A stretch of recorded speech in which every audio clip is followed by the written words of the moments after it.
Hello दोस्तों, आज है 28 जनवरी 2025 दिन मंगलवार का, हिंदी तिथि माघ कृष्ण चतुर्दशी। और आइए बात करते हैं आज के मुख्य समाचार, बड़ी खबरें, देश और दुनिया का ताजा अपडेट लेकर हाजिर हो गए हैं। आज का वीडियो भी बहुत ज्यादा महत्वपूर्ण होने वाला है। देश के अलग अलग राज्यों की ओर से महत्वपूर्ण बड़ी खबरें आई हैं। किसान भाइयों के लिए, कर्मचारियों के लिए, युवाओं के लिए, माताओं और बहनों के लिए, पढ़ने वाले बच्चों के लिए, बुजुर्गों के लिए काफी सारी महत्वपूर्ण बड़ी खबरें जानेंगे। पूरा वीडियो आप ध्यान से आखिर तक जरूर देखते रहिएगा, है ना। तो बिना टाइम विलंब के शुरुआत करते हैं आज की पहली बड़ी खबर। प्रधानमंत्री नरेंद्र मोदी ने सोमवार को अमेरिका के राष्ट्रपति डोनाल्ड ट्रंप से फोन पर बात की है। डोनाल्ड ट्रंप के राष्ट्रपति बनने के बाद पीएम मोदी और ट्रंप के बीच ये पहली बार बातचीत हुई है। और इस बातचीत को लेकर प्रधानमंत्री नरेंद्र मोदी ने सोशल मीडिया एक्स पर एक पोस्ट भी किया, जिसमें उन्होंने लिखा कि अपने प्रिय मित्र राष्ट्रपति डोनाल्ड ट्रंप से बात करके बहुत खुशी हुई। उन्हें उनके ऐतिहासिक दूसरे कार्यकाल के लिए बधाई दी। हम पारस्परिक रूप से लाभकारी और भरोसेमंद साझेदारी के लिए प्रतिबद्ध हैं और हम अपने लोगों के कल्याण और वैश्विक शांति, समृद्धि और सुरक्षा के लिए मिलकर काम करेंगे। दोनों देशों के रिश्तों पर चर्चा हुई है। वहीं प्रधानमंत्री नरेंद्र मोदी ने कहा कि भारतीय युवाओं के बिना भविष्य की कल्पना नहीं, इनके पास वो शक्ति है जो 21वीं सदी में दुनिया के विकास की दिशा तय करेगी। प्रधानमंत्री नरेंद्र मोदी सोमवार को एनसीसी की सालाना पीएम रैली में शामिल हुए और इस दौरान उन्होंने कहा कि भारत के युवा सिर्फ भारत के लिए ही नहीं बल्कि फोर्स फॉर ग्लोबल गुड है। यानी आज दुनिया इस बात को मान रही है कि 21वीं सदी में भारत और दुनिया के विकास की दिशा युवा तय करने वाले हैं और भारत के युवाओं के बिना दुनिया के भविष्य की कल्पना नहीं की जा सकती। साथ ही आपको बताएं, आज प्रधानमंत्री नरेंद्र मोदी राष्ट्रीय खेलों का आगाज भी करने वाले हैं। देश भर के 11,000 खिलाड़ी हिस्सा लेंगे। 14 फरवरी तक चलने वाले राष्ट्रीय खेलों में देश भर के 11,000 से अधिक खिलाड़ी हिस्सा ले रहे हैं। कई स्पर्धाओं के लिए टीमें उत्तराखंड पहुंचने लगी हैं। यानी उत्तराखंड में आज रंगारंग सांस्कृतिक कार्यक्रमों के साथ ही 38वें राष्ट्रीय खेलों का आगाज होने वाला है। प्रधानमंत्री मोदी शाम 6 बजे राजीव गांधी अंतर्राष्ट्रीय क्रिकेट स्टेडियम में आयोजित समारोह में खेलों की शुरुआत करेंगे। 14 फरवरी तक ये खेल होने वाले हैं। बड़ी खबर है, चीनी विदेश मंत्री से मिले भारतीय विदेश सचिव, कहा कि दोनों देशों ने तनाव को बेहतर मैनेज किया है और वहीं चीन ने कहा कि सहयोग बढ़ाने के उपाय करेंगे। 26 जनवरी को 2 दिवसीय चीन की यात्रा पर पहुंचे भारतीय विदेश सचिव विक्रम मिस्त्री ने सोमवार को चीनी विदेश मंत्री वांग यी से मुलाकात की है। चीन के सरकारी अखबार ग्लोबल टाइम्स के मुताबिक चीनी विदेश मंत्री ने दोनों देशों के बीच आपसी समझ और सहयोग बढ़ाने के लिए ठोस उपाय करने की बात कही है। बड़ी खबर देखिए, कैलाश मानसरोवर यात्रा 5 साल बाद फिर शुरू होगी। भारत और चीन के बीच डायरेक्ट फ्लाइट भी शुरू होगी। विदेश सचिवों की मीटिंग में यह फैसला लिया गया है। यानी इस साल गर्मी के मौसम से ही कैलाश मानसरोवर यात्रा फिर से शुरू हो रही है। भारत और चीन के बीच डायरेक्ट फ्लाइट सर्विस भी शुरू हो जाएगी। हालांकि अभी इसकी डेट नहीं आई है। फ्लाइट सर्विस और ये यात्रा 2020 से बंद थी। चलिए अगली बड़ी खबर, वक्फ संशोधन विधेयक को जेपीसी की मंजूरी मिल गई है और इसमें 14 बदलाव। बोर्ड में 2 गैर मुस्लिम मेंबर्स का नियम भी है। विपक्ष के सारे सुझाव नकारे गए। वक्फ बिल में बदलावों को संसद की संयुक्त समिति यानी जेपीसी ने सोमवार को मंजूरी दे दी है। जेपीसी के अध्यक्ष जगदम्बिका पॉल ने कहा कि इस फाइनल मीटिंग में सभी 44 संशोधनों पर चर्चा की गई और इसमें एनडीए सांसद के 14 सुझावों को मंजूरी दे दी गई है। विपक्षी सदस्यों ने भी कुछ प्रस्ताव रखे थे, लेकिन वोटिंग के दौरान इन्हें नकार दिया गया। वक्फ पर जेपीसी की बैठक खत्म हुई। सरकार के 14 संशोधन पारित हो गए। विपक्ष को झटका लगा है। अब जेपीसी की अगली बैठक 29 जनवरी को होगी। आगे बढ़ते हैं, बड़ी खबर देखिए, सुप्रीम कोर्ट ने महत्वपूर्ण अपडेट दिया है। अब व्हाट्सएप से नोटिस नहीं भेजवाएगी पुलिस। सुप्रीम कोर्ट का बड़ा आदेश है। सुप्रीम कोर्ट ने व्हाट्सएप से नोटिस भेजने पर अब रोक लगा दी है। सुप्रीम कोर्ट ने पुलिस विभागों को यह निर्देश दिया कि वे सीआरपीसी की धारा 41A या बीएनएसएस की धारा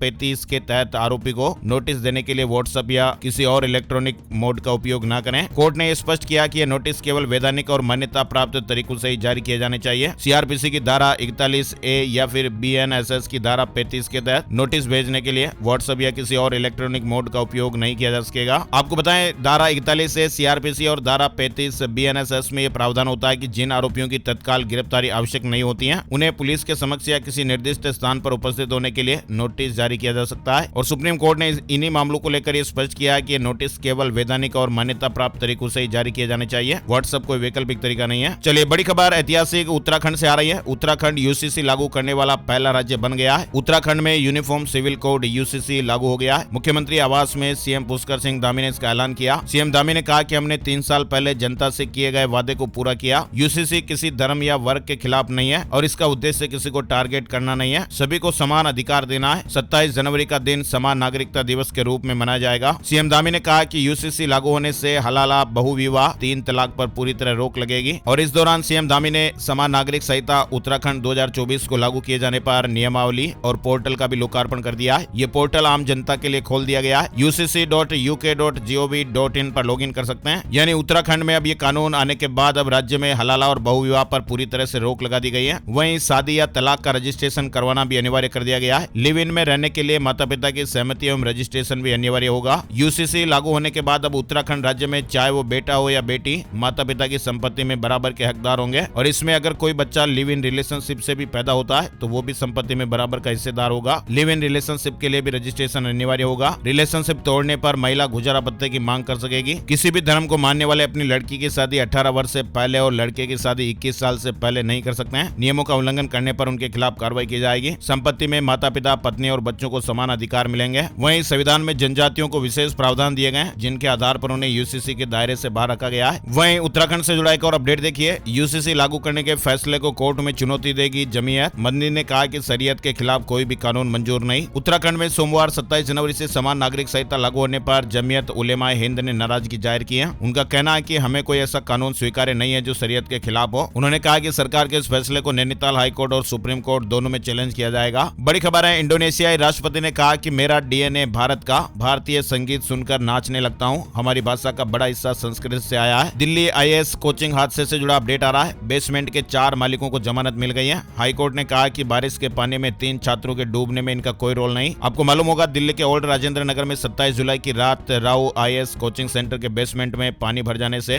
3 विद्यार्थियों की जानें चली गई थी। फिलहाल इस मामले में दिल्ली हाईकोर्ट ने बेसमेंट के 4 मालिकों को जमानत दे दी है और कहा कि बेसमेंट में पानी भरने से स्टूडेंट के डूबने से उनकी कोई भूमिका नहीं थी। चलिए बड़ी खबर दिल्ली से देखिए। केजरीवाल ने दिल्ली की सड़कों, यमुना पर माफी मांगी है। कहा कि 2020 में किए गए वादे सरकार बनने पर पूरे करेंगे। दिल्ली के लिए 15 चुनावी गारंटियां दी हैं। आम आदमी पार्टी ने सोमवार को दिल्ली के लिए पार्टी की 15 गारंटियों का ऐलान कर दिया है। पार्टी संयोजक अरविंद केजरीवाल ने 2020 में किए गए यमुना की सफाई, यूरोप की तरह दिल्ली की सड़कें और पानी की सप्लाई का वादा पूरा नहीं करने पाने पर माफी भी मांगी है। आम आदमी पार्टी की दिल्ली में 15 गारंटियां आप देख सकते हैं। रोजगार की गारंटी, दिल्ली के बेरोजगार युवाओं को रोजगार की गारंटी दी गई है। महिलाओं के खाते में हर महीने 2100 रुपए डाले जाएंगे। 60 साल से अधिक उम्र के बुजुर्गों को फ्री इलाज की गारंटी मिलेगी। दिल्ली के लोगों के हजारों लाखों के गलत पानी के बिल माफ किए जाएंगे। दिल्ली के सभी घरों में 24 घंटे पानी की सप्लाई की गारंटी दी गई है। दिल्ली की सड़कों को यूरोप की तरह बनाने की गारंटी। दिल्ली में यमुना नदी साफ की जाएगी। गरीब छात्रों को डॉक्टर अंबेडकर स्कॉलरशिप योजना के तहत मदद की गारंटी। दिल्ली के सीवर ठीक किए जाएंगे। सरकार बनने के 15 दिन में इनके लिए फैसले लिए जाएंगे। राशन कार्ड सेंटर खोलने की गारंटी। साथ ही ऑटो टैक्सी और ई रिक्शा को भी मदद मिलेगी। ऑटो टैक्सी और ई रिक्शा चालकों को बेटी की शादी के लिए 1 लाख रुपए, बच्चों को फ्री कोचिंग के साथ ही जीवन बीमा और स्वास्थ्य बीमा का लाभ भी दिलाया जाएगा। रेजिडेंट वेलफेयर सोसाइटी को प्राइवेट सिक्योरिटी गार्ड रखने के लिए फंड की गारंटी। छात्रों के लिए बस यात्रा फ्री। दिल्ली मेट्रो में किराए में छूट मिलेगी। पुजारी और ग्रंथी को 18-18 हजार रुपए मासिक मिलेंगे और दिल्ली में किराए में रहने वाले लोगों को मुफ्त बिजली पानी की गारंटी भी दी गई है। आपको बताएं, दिल्ली की 70 सीटों पर 5 फरवरी को वोटिंग होगी। 8 तारीख को रिजल्ट आ जाएंगे। और अब बड़ी खबर आ रही है, देश में अब 1 नेशन 1 टाइम सरकार ने ड्राफ्ट जारी किया है। लोगों से सुझाव भी मांगे हैं। यानी अब सभी प्लेटफॉर्म को भारतीय मानक समय अपनाना होगा और उल्लंघन करने पर जुर्माना भी लगेगा। देश भर में सभी प्लेटफॉर्म्स के लिए भारतीय मानक समय को अनिवार्य किया जाएगा। भारत में अब समय पालन को मानकीकृत करने के लिए सरकार ये बड़ा कदम उठाने जा रही है। आपको मालूम होगा, पूरे भारत में एक ही टाइम जोन है। कश्मीर से लेकर कन्याकुमारी और अरुणाचल प्रदेश से गुजरात तक भारत में एक ही टाइम जोन को लागू किया जाता है, जिसे हम भारतीय मानक समय कहते हैं। हालांकि समय समय पर कई राज्यों के द्वारा अलग अलग टाइम जोन की भी मांग की जाती रही है। खास करके पूर्वोत्तर के राज्यों का मानना है कि एक टाइम जोन की वजह से उनके यहाँ सूर्योदय और सूर्यास्त समय से पहले हो जाता है। ऐसे में उनकी स्थानीय परिस्थितियों के अनुसार टाइम जोन का निर्धारण किया जाना चाहिए। 1 नेशन 1 टाइम से जुड़ा अपडेट है। सरकार ने ड्राफ्ट जारी किया है और लोगों से सुझाव भी मांगे हैं। बड़ी खबर देखिए, यूनियन बजट 2025 से जुड़ा अपडेट है। हमने 30 जनवरी को सर्वदलीय बैठक बुलाई है। रिजिजू ने कहा कि संतुलित बजट पेश करेंगी वित्त मंत्री। 31 जनवरी से शुरू होने वाले संसद के बजट सत्र को लेकर केंद्रीय संसदीय कार्य मंत्री किरेन रिजिजू ने तमाम जानकारियां साझा की हैं। किरेन रिजिजू ने कहा कि 30 जनवरी को सर्वदलीय बैठक बुलाई गई है और इस दौरान उन्होंने विपक्षी नेताओं से सहयोग की भी अपील की है। उत्तराखंड में यूसीसी लागू होने पर उपराष्ट्रपति जगदीप धनखड़ ने खुशी जताई है और कहा कि एक दिन पूरे देश में लागू होगा। बड़ी खबर आ रही है, हिमाचल प्रदेश में पूर्व आईजी जहूर जेदी समेत 8 पुलिसकर्मियों को उम्र कैद की सजा सुनाई गई है। बहुचर्चित गुड़िया मामले में आरोपी सूरज की लॉकअप में जान चली गई थी। चंडीगढ़ की सीबीआई अदालत ने सोमवार को पूर्व आईजी आईपीएस जहूर हैदर जेदी समेत 8 पुलिस अफसरों और कर्मचारियों को उम्र कैद की सजा सुनाई गई। चलिए आगे बढ़ते हैं। बड़ी खबर हेल्थ न्यूज अपडेट में आप जरूरत की खबर देखिए। योग से डायबिटीज को आप कंट्रोल में रख सकते हैं। एम्स की एक स्टडी में यह बड़ा खुलासा हुआ है। रोज 50 मिनट योग करने से आपका शुगर अच्छा रहेगा, ठीक रहेगा, सेहत भी दुरुस्त रहेगी। अभी हाल ही में अखिल भारतीय आयुर्विज्ञान संस्थान एम्स नई दिल्ली के डॉक्टरों ने डायबिटीज पर एक रिसर्च की थी और इस रिसर्च के मुताबिक रोजाना लगभग 50 मिनट तक योग करने से ब्लड शुगर लेवल को कंट्रोल किया जा सकता है। महाराष्ट्र से बड़ी खबर, पुणे में एक रहस्यमयी जीबीएस बीमारी से दहशत पैदा हो गई है। एक व्यक्ति की जान भी चली गई, 16 वेंटिलेटर पर हैं। स्वास्थ्य विभाग ने अपील की है। 26 जनवरी तक पुणे जिले में जीबीएस के कुल 101 मामले दर्ज किए गए। जीबीएस यानी गुइलेन बेरे सिंड्रोम, इसके 101 मामले दर्ज किए गए। ये एक रहस्यमय बीमारी है और इस बीमारी का केंद्र पुणे और उसके आसपास के शहर बने हुए हैं। एक दुर्लभ और गंभीर बीमारी है। स्वास्थ्य विभाग ने जिले के निवासियों के लिए दिशा निर्देश भी जारी किए हैं, जिसमें पानी की गुणवत्ता बनाए रखने और ताजा साफ भोजन खाने पर जोर दिया गया है। विभाग ने नागरिकों से अपील की है कि वे घबराएं नहीं और कोई भी लक्षण दिखने पर सरकारी अस्पताल जाएं। सरकार ने मरीजों के लिए फ्री में इलाज का ऐलान किया है। लक्षणों की बात करें तो स्वास्थ्य विभाग के अनुसार जीबीएस के सामान्य लक्षणों में हाथ या पैर में अचानक कमजोरी, लकवा, चलने में परेशानी या अचानक कमजोरी और दस्त शामिल है। बड़ी खबर, हरियाणा में बिजनेसमैन से 70 लाख रुपए की ठगी हो गई है। शेयर बाजार में पैसा 3 गुना करने का झांसा दिया गया, रकम वापस मांगी तो फोन बंद कर दिया। 15 महीने बाद उत्तरी गाजा में लौट रहे फिलिस्तीनी इजराइल ने इजाजत दी है। अक्टूबर 2023 में 10 लाख लोगों ने ये इलाका खाली किया था। इजराइल ने 15 महीने बाद हजारों फिलिस्तीनियों को गाजा के उत्तरी इलाके में लौटने की अनुमति दे दी है और इसके बाद से अब हजारों लोग अपने घरों की तरफ लौटने लगे हैं। सुप्रीम कोर्ट ने बड़ा अपडेट दिया और कहा कि देश में सांप के एंटीवेनम की कमी है। दुनिया में सालाना 58,000 लोगों की जानें चली जाती हैं। केंद्र राज्यों से बात करें, यानी सुप्रीम कोर्ट ने सांप काटने से मौतों में बढ़ोतरी पर सोमवार को केंद्र सरकार से जरूरी उपाय करने को कहा है। और पश्चिम भारत का पहला हड्डी बैंक अहमदाबाद में। अब शरीर में किसी भी जगह हड्डी लगवाने के लिए दूसरी जगह से हड्डी निकलवाने की जरूरत नहीं पड़ेगी। अहमदाबाद के कृष्णा सेल्बी हॉस्पिटल में शुरू हुआ बोन बैंक हड्डी रोगियों के लिए वरदान साबित हो रहा है और इसके दो कारण है। पहला ये कि ये न सिर्फ गुजरात का बल्कि पश्चिमी भारत का पहला बोन बैंक है और दूसरा भारत में एम्स, टाटा मेमोरियल, वेलोर अस्पतालों में हड्डी बैंक है, लेकिन जहां से हड्डियां दूसरे हॉस्पिटलों को नहीं दी जाती हैं। जबकि कृष्णा सेल्बी हॉस्पिटल अहमदाबाद किसी भी जरूरतमंद ऑर्थोपेडिक सर्जन को हड्डियां उपलब्ध कराता है। कुछ दिन पहले गृह मंत्री अमित शाह ने अहमदाबाद के गुमा के पास कृष्णा सेल्बी हॉस्पिटल के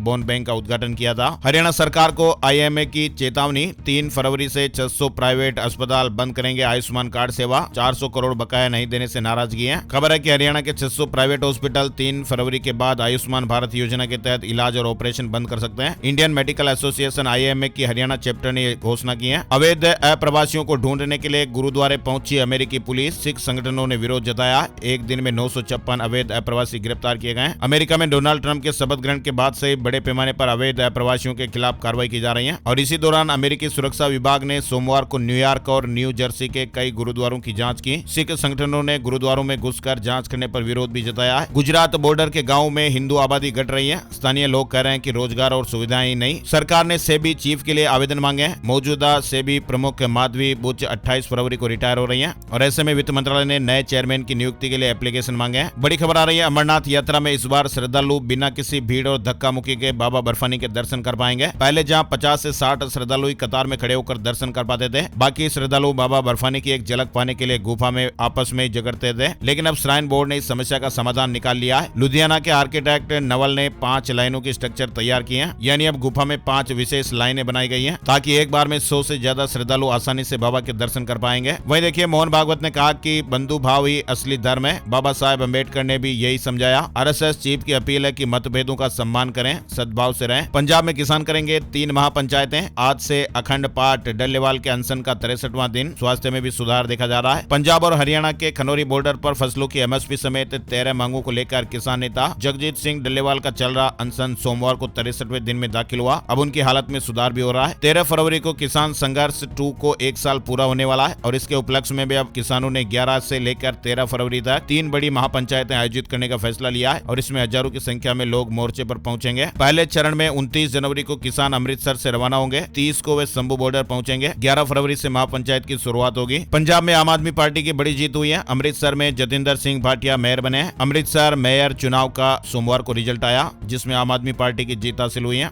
और भारतीय इकोनॉमी में जान फूंकने के लिए रिजर्व बैंक ऑफ इंडिया कई कदम उठाने की तैयारी में है। बजट 2025 पेश होने से पहले कई कदम उठाने का ऐलान हुआ है। वहीं देखिए, सुप्रीम कोर्ट से हिंडनबर्ग और अडानी केस में भी नया अपडेट सामने आया है। सुप्रीम कोर्ट ने एक अपील को खारिज कर दिया है, जिसमें यह मांग की गई थी कि सेबी जल्द से जल्द हिंडनबर्ग के आरोपों के खिलाफ की जांच की रिपोर्ट सामने करें। चलिए, बड़ी खबर हरियाणा से आ रही है। मुख्यमंत्री तीर्थ दर्शन योजना के तहत अब श्रद्धालु महाकुंभ मेले के दर्शन और पवित्र स्नान भी कर पाएंगे। सरकार ने महाकुंभ मेले के दर्शन और पवित्र स्नान में शामिल होने के लिए वरिष्ठ नागरिकों की सुविधा के लिए 16 जनवरी को मुख्यमंत्री तीर्थ दर्शन योजना का विस्तार करने का निर्णय लिया था। गणतंत्र दिवस के अवसर पर मुख्यमंत्री मंत्री नायब सिंह सैनी ने महाकुंभ के लिए पहले जत्थे को रवाना किया। 60 वर्ष से अधिक आयु के बुजुर्गों को फ्री तीर्थ यात्रा कराई जाती है। वहीं हरियाणा राज्य सरकार कक्षा 9वीं से लेकर 12वीं तक के ऐसे स्टूडेंट को जो अपनी कक्षा में टॉप करेंगे उनको शिक्षा उत्कृष्टता प्रोत्साहन पहल के तहत 1000 रुपए प्रतिमाह स्कॉलरशिप प्रदान की जाएगी। लेकिन ये ध्यान रखें कि टॉप करने वाले छात्रों को वार्षिक परीक्षा में न्यूनतम 60% अंक प्राप्त करना भी अनिवार्य होगा। वहीं प्रेग्नेंट महिलाओं के लिए गुड न्यूज आ रही है। पब्लिक वैक्सीनेशन के लिए यूविन पोर्टल लॉन्च हुआ है। बिहार से जुड़ा अपडेट है।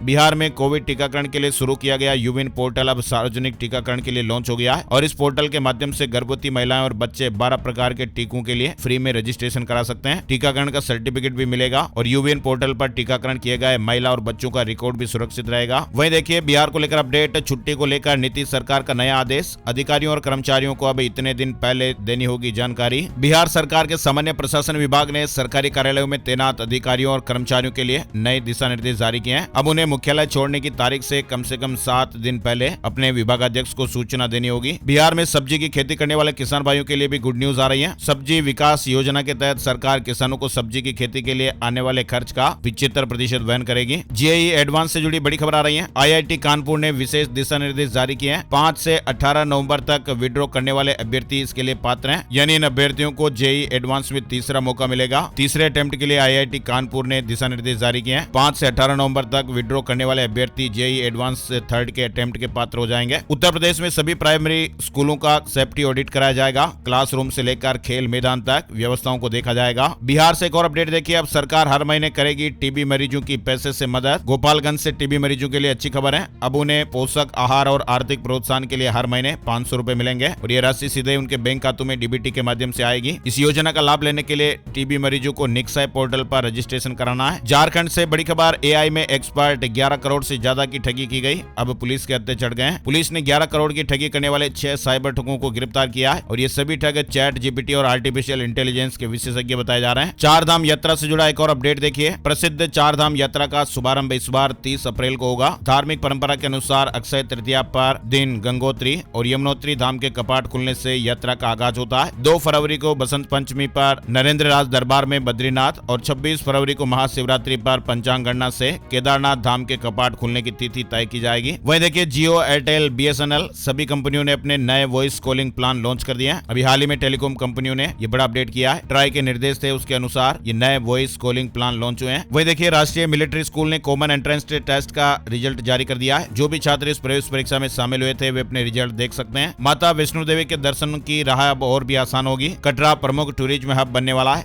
दिल्ली से श्रीनगर तक ट्रेन की शुरुआत जल्दी होने वाली है, जिसके बाद दिल्ली श्रीनगर रेल कनेक्टिविटी के साथ ही कटरा एक प्रमुख यात्रा मार्ग का बन जाएगा। चलिए महाकुंभ से जुड़े कुछ जरूरी अपडेट भी ले लेते हैं। महाकुंभ की तैयारियों का जायजा लेने के लिए सीएम योगी आदित्यनाथ सोमवार को महाकुंभ नगरी पहुंचे। उन्होंने संगम में डुबकी लगाने से पहले अधिकारियों से मुख्य अमृत स्नान पर्व मौनी अमावस्या की तैयारियों की जानकारी ली। सीएम योगी आदित्यनाथ ने कहा कि मौनी अमावस्या पर किसी भी तरह की लापरवाही नहीं होनी चाहिए, किसी भी स्तर पर कोई चूक नहीं होनी चाहिए। देश विदेश से आने वाले श्रद्धालुओं की सुविधा का विशेष ध्यान रखा जाए। सीएम योगी ने उच्चाधिकारियों को कड़े निर्देश दिए हैं। साथ ही बड़ा अपडेट आ रहा है। मौनी अमावस्या पर प्रयागराज आने वालों को नहीं देना होगा टोल टैक्स। योगी सरकार की मांग पर केंद्र सरकार ने बड़ा फैसला लिया है। 27 जनवरी की रात 8 बजे से 30 जनवरी यानी प्रमुख स्नान पर्व के दौरान 72 घंटे तक कुंभ नगरी में प्रवेश करने पर टोल टैक्स नहीं लिया जाएगा। भारतीय राष्ट्रीय राजमार्ग प्राधिकरण की ओर से प्रक्रिया टोल फ्री किए जाने की जो प्रोसेस है वो शुरू हो गई है। प्रयागराज में लाला नगर, मुंगेरी, हरोमापुर, हंडिया, सहसो, सोराव, नवाबगंज, कोखराज, रामनगर, गसियारी पर टोल टैक्स लिया जाता है। वहीं डीजीसीए ने कहा कि एयरलाइंस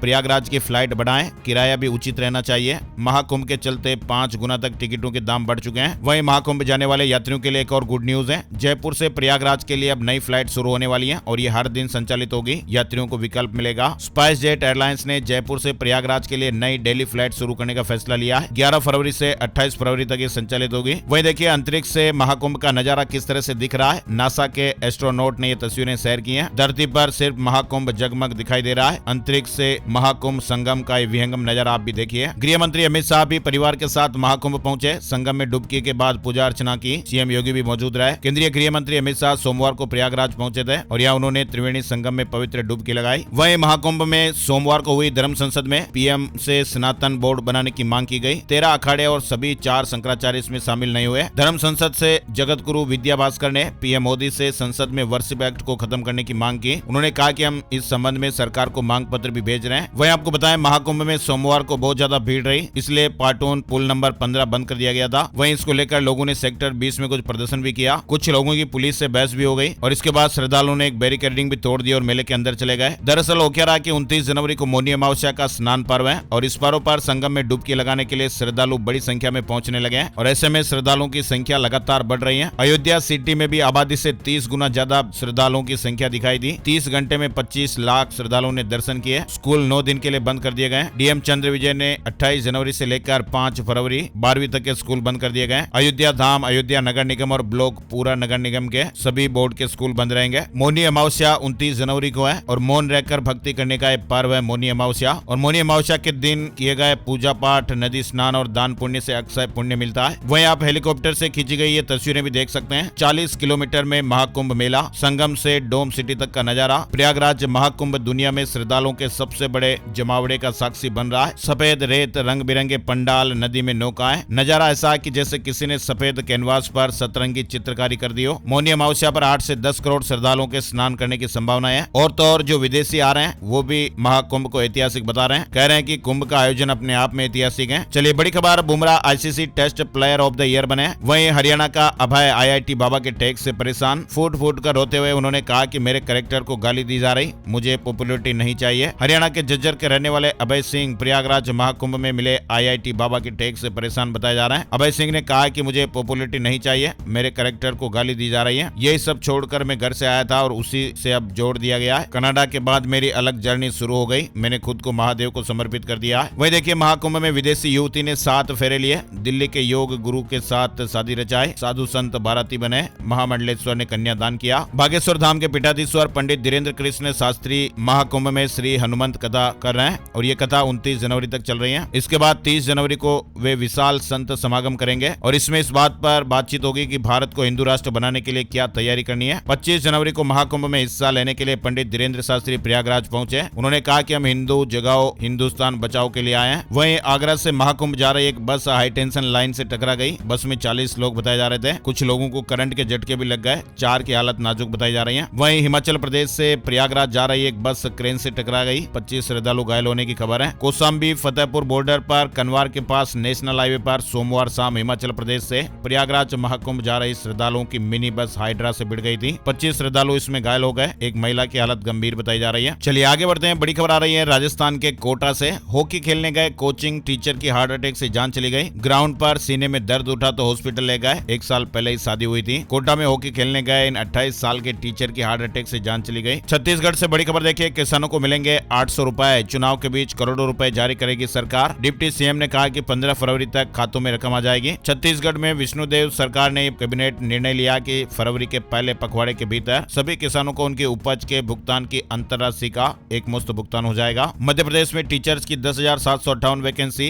रेलवे में 1154 भर्तियां। वहीं एक बड़ी अलर्ट करने वाली खबर आप देख सकते हैं। इतिहास का सबसे बड़ा स्टॉक मार्केट क्रेश फरवरी 2025 में हो सकता है। किसने इस तरह की भविष्यवाणी किया है आपको बताते हैं। दुनिया भर के शेयर बाजारों में गिरावट का दौर जारी है। निवेशकों के लाखों करोड़ों रुपए डूब गए हैं और इसी बीच एक और चौंकाने वाली खबर सामने आ रही है। अमेरिकी बिजनेसमैन, फाइनेंशियल एक्सपर्ट और दुनिया की बेहतरीन पर्सनल फाइनेंस की book rich dad poor dad के लेखक रॉबर्ट टोरू कियोसाकी ने यह भविष्यवाणी की है कि इतिहास का सबसे बड़ा स्टॉक मार्केट क्रैश फरवरी 2025 में हो सकता है। उन्होंने सोशल मीडिया प्लेटफॉर्म एक्स पर ट्वीट करके ये बात कही है। कियोसाकी का मानना है कि शेयर बाजार क्रैश होने से बिटकॉइन में जबरदस्त तेजी आएगी और उन्होंने निवेशकों को समय रहते शहर से निकलने और बिटकॉइन और सोने चांदी में निवेश करने की सलाह दी है। तीसरी तिमाही में टाटा स्टील का मुनाफा 43% कम हुआ। अडानी विल्मर का मुनाफा तीसरी तिमाही में 2 गुना हुआ है। अडानी टोटल गैस का मुनाफा 19% कम हुआ। अच्छा, इसके अलावा भारत से बड़ी खबर देखिए। भारत के शेयर बाजार में ऐसा कौन सा खोट विदेशी निवेशकों को दिखाई देने लगा है कि उन्होंने जनवरी के महीने में 64,000 करोड़ रुपए निकाल लिए। खास बात तो यह है कि बीते 2 दशकों में से ज्यादा समय तक शेयर बाजार के इतिहास में किसी महीने के अंदर विदेशी निवेशकों की ओर से दूसरी सबसे बड़ी बिकवाली की गई है। यानी अभी जनवरी का महीना खत्म नहीं हुआ, लेकिन अभी भी इसमें गिरावट और देखने को मिल सकती है। शेयर मार्केट न्यूज अपडेट की आपको जानकारी दें। सेंसेक्स 824 अंकों की गिरावट के साथ 75,366 पर बंद हुआ। निफ्टी 263 अंकों की गिरावट के साथ 22,829 के स्तर पर बंद हुआ। राजस्थान के जयपुर से बड़ी खबर है। गुमंतु, अर्ध गुमंतु और विमुक्त समाज की मांगों को लेकर चल रहा आंदोलन अब प्रदेश भर में फैल गया है। भूख हड़ताल के 22वें दिन बड़ी संख्या में गुमंतु समाज के पंच पटेल, सामाजिक नेता और कार्यकर्ता राजधानी जयपुर में पहुंचे। उदयपुर की मोहनलाल सुगाड़िया यूनिवर्सिटी यूनिवर्सिटी में काम करने वाले 327 संविदा कर्मचारियों की सेवाओं का विस्तार कर दिया गया है। वहीं राजस्थान में कोचिंग स्टूडेंट के जान देने के मामले रोकने के लिए कानून बनेगा। इसी विधानसभा सत्र में सरकार बिल लाएगी। हाई कोर्ट में इस तरह की जानकारी दी गई है। यूपी मदरसा बोर्ड की परीक्षा का टाइम टेबल जारी हो गया है। नालंदा जिले के सभी सरकारी कर्मचारियों को 31 जनवरी तक अपनी संपत्ति की जानकारियां देनी जरूरी है। बिहार नालंदा से जुड़ा अपडेट है। हरियाणा के पानीपत आगामी नगर निगम चुनाव को लेकर सोमवार को निगम के विभिन्न वार्डों का ड्रा निकल गया। 26 में से 9 वार्ड महिलाओं के लिए आरक्षित। वहीं सुप्रीम कोर्ट का आदेश है कि चंडीगढ़ मेयर इलेक्शन की वीडियोग्राफी होगी। Gold price today, silver price today, सोने चांदी के भाव। सोने के दामों में मामूली बढ़त रही। 10 ग्राम 24 कैरेट सोने का भाव 49 रुपए बढ़कर 80,397 रुपए पर रहा। चांदी की कीमतों में गिरावट रही। चांदी 937 रुपए गिरकर 90,274 रुपए प्रति किलो पर रही। बात करते हैं आज का राशिफल कैसा रहने वाला है। आज 28 जनवरी का राशिफल। मंगलवार के ग्रह नक्षत्र मित्र और मानस योग बना रहे हैं, जिससे आज कर्क राशि के उन लोगों को पदोन्नतियां मिल सकती हैं जो विदेशी कंपनियों में नौकरी कर रहे हैं। तुला राशि के लोगों को सितारों का भरपूर आज साथ मिलने वाला है। धनु राशि वालों की नौकरी के काम आसानी से आज पूरे हो जाएंगे। मकर राशि वालों को रियल एस्टेट से जुड़े व्यवसाय में आज अच्छी डील देखने को मिल सकती है। नौकरी पेशा लोगों को उपलब्धि मिलने के योग भी बने हुए हैं और इसके अलावा बाकी राशियों पर सितारों का आज मिला जुला असर रहेगा। तो ये थे दोस्तों आज के मुख्य समाचार, बड़ी खबरें, हेडलाइंस और सुर्खियां अपडेट। वीडियो को लाइक जरूर कर दीजिएगा और अपने यार दोस्तों के साथ फेसबुक और व्हाट्सएप पर भी आप जरूर शेयर कीजिएगा। आपका प्यार और सपोर्ट हमारे लिए बहुत जरूरी है। एक और नई जानकारी और नए वीडियो में फिर मिलते हैं। तब तक के लिए जय श्री राम, जय हनुमान।